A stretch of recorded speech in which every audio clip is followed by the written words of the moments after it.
Pada tahun 1986, terjadilah demonstrasi massal di Filipina yang dikenal sebagai Revolusi EDSA. Revolusi EDSA terjadi akibat lamanya Ferdinand Marcos menjadi presiden. Pada masanya, Marcos mengeluarkan martial law atau darurat militer pada tahun 1972. Sejak itu, banyak terjadinya pembunuhan, penyiksaan, kehilangan, dan penyalahgunaan hak asasi manusia kepada siapapun yang melanggar pemerintah. Adapun terjadi pembunuhan terhadap mantan senator Benigno Aquino Jr. karena beliau tidak setuju dengan pemerintahan Ferdinand Marcos yang bisa dibilang memimpin secara diktator. Filipina juga sempat mengalami krisis ekonomi pada awal tahun 80-an, sehingga mempunyai utang sebesar 25 miliar dolar Amerika Serikat.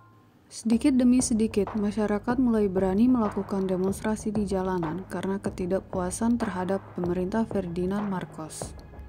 Negara-negara lain pun tidak setuju dengan cara-caranya Marcos dan mengakibatkan tekanan untuk mengadakan pemilu presiden kembali untuk melihat apabila Marcos masih mempunyai pengikut dengan caranya memerintah. Masyarakat Filipina bekerja sama untuk membuat Corazon Aquino menjadi presiden, yang pada saat itu saingan Marcos untuk pemilihan presiden dan merupakan istri dari mendiang Benigno Aquino Jr. Tetapi, Aquino kalah.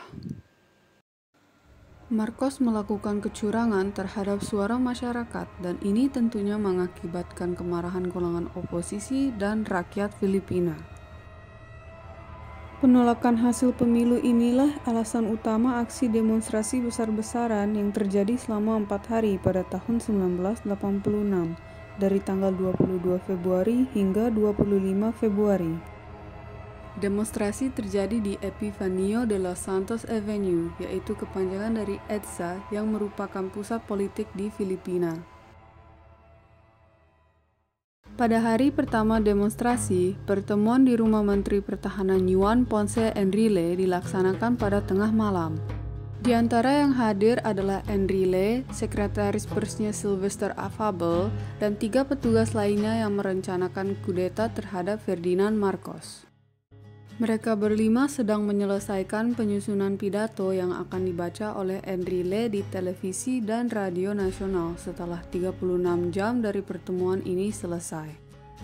Enrile akan menyatakan dirinya sebagai kepala junta yang berkuasa alias Dewan Rekonsiliasi Nasional, tepat setelah pasukan pemberontak menyerang istana pada pukul 2 pagi tanggal 23 Februari yang akan dipimpin oleh Gringo Honasan. Tetapi, di tengah menyusun pidato, istana sudah diberi jebakan di sekelilingnya oleh Fabian Ver. Honasan mengetahui fakta tersebut pada jam 3 pagi dan sudah jelas ada pengkhianat di antara mereka. Enrile meminta bantuan kepada Ramos yang merupakan wakil ketua dari angkatan bersenjata dan pada sore hari mereka melakukan demonstrasi. Pada jam 9 malam, Radio Veritas mengajak masyarakat untuk mendukung Enrile dan Ramos. Pada jam setengah 11 malam, Marcos muncul di televisi dan mengatakan Enrile dan Ramos untuk berhenti dengan tindakan bodoh mereka dan menyerah supaya mereka bisa bernegosiasi. Pada hari kedua demonstrasi, Cory Aquino, panggilan pendek dari Corazon Aquino, mengajak masyarakat Filipina untuk mengikuti demonstrasi Enrile dan Ramos, serta mengajak beberapa tentara untuk bergabung dalam demonstrasi ini. Enrile, Ramos, dan masyarakat semua bertemu di EDSA. Marcos dan pasukannya datang dengan tank-tank yang digunakan sebagai penghalang, tetapi masyarakat Filipina bergabung dan menggunakan badan mereka untuk melindungi Enrile dan Ramos agar tank-tank tersebut tidak mendekati mereka.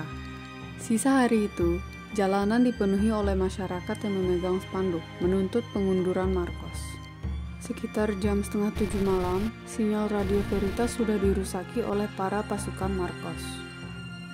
Di hari ketiga, masyarakat kembali ke jalanan setelah mendengar berita bahwa pasukan Marcos akan menyerang benteng pemberontak. Ver memerintah polisi untuk menyerang pemberontak dengan menggunakan gas air mata.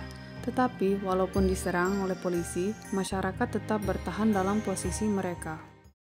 Sekitar jam 6 pagi lewat, ada berita bahwa keluarga Marcos pergi keluar Filipina. Masyarakat sudah bahagia dan merayakan kemenangan mereka. Tetapi semua itu hanya untuk sementara, karena pada jam 9 pagi, Marcos muncul di televisi untuk mengatakan bahwa dia tidak punya rencana untuk mengundurkan diri. Dan ini membuat warga Filipina tidak putus asa dalam melanjutkan demonstrasi mereka di EDSA. Pada hari terakhir, sekitar jam 5 dan 6 sore, Marcos menelpon Enrile untuk menyuruh para pemberontak untuk berhenti menyerang istana karena Marcos menyatakan bahwa dia akan meninggalkan istana. Demonstrasi yang berlangsung secara damai ini pada akhirnya mampu menggulingkan rezim Ferdinand Marcos, dan Marcos pada akhirnya melarikan diri ke Hawaii. Revolusi EDSA terkenal dengan gerakan mereka yang menggunakan kekuatan rakyat atau People Power Revolution yang melakukan demonstrasi tanpa kekerasan apapun. Gerakan People Power mempengaruhi negara lain untuk melakukan aksi demonstrasi secara damai hingga hari ini, seperti kejadian Berlin Wall di Jerman dan penolakan militerisme di Myanmar.